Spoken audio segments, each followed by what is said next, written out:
بسم اللہ الرحمن الرحیم۔ السلام علیکم ورحمۃ اللہ وبرکاتہ۔ آج کی آیت سورۃ البقرہ، آیت نمبر 65۔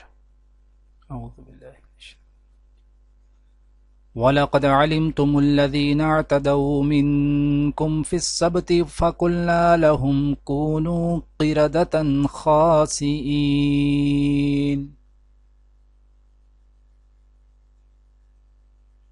اور تم ان لوگوں کو خوب جانتے ہو جو تم میں سے ہفتے کے دن مچھلی کا شکار کرنے میں حد سے تجاوز کر گئے تھے، تو ہم نے ان سے کہا کہ ذلیل و خوار بندر ہو جاؤ۔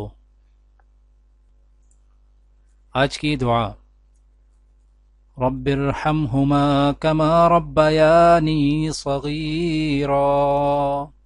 پروردگار، میرے والدین پر رحم فرما جس طرح انہوں نے رحمت و شفقت کے ساتھ مجھے بچپن میں پالا تھا۔ آج کی حدیث: حضرت ابن عمر رضی اللہ تعالیٰ عنہ سے روایت ہے کہ رسول اللہ صلی اللہ علیہ وآلہ وسلم نے ارشاد فرمایا، جس نے پیوند لگانے کے بعد کھجور کا درخت خریدا تو اس کا پھل اسی کے لیے ہے جس نے اس کو بیچا، سوائے اس کے کہ خریدار شرط باندھ لے، اور جس نے کوئی غلام خریدا تو اس کا مال بائع یعنی بیچنے والا کے لیے ہے، سوائے اس کے کہ خریدار شرط لگا لے۔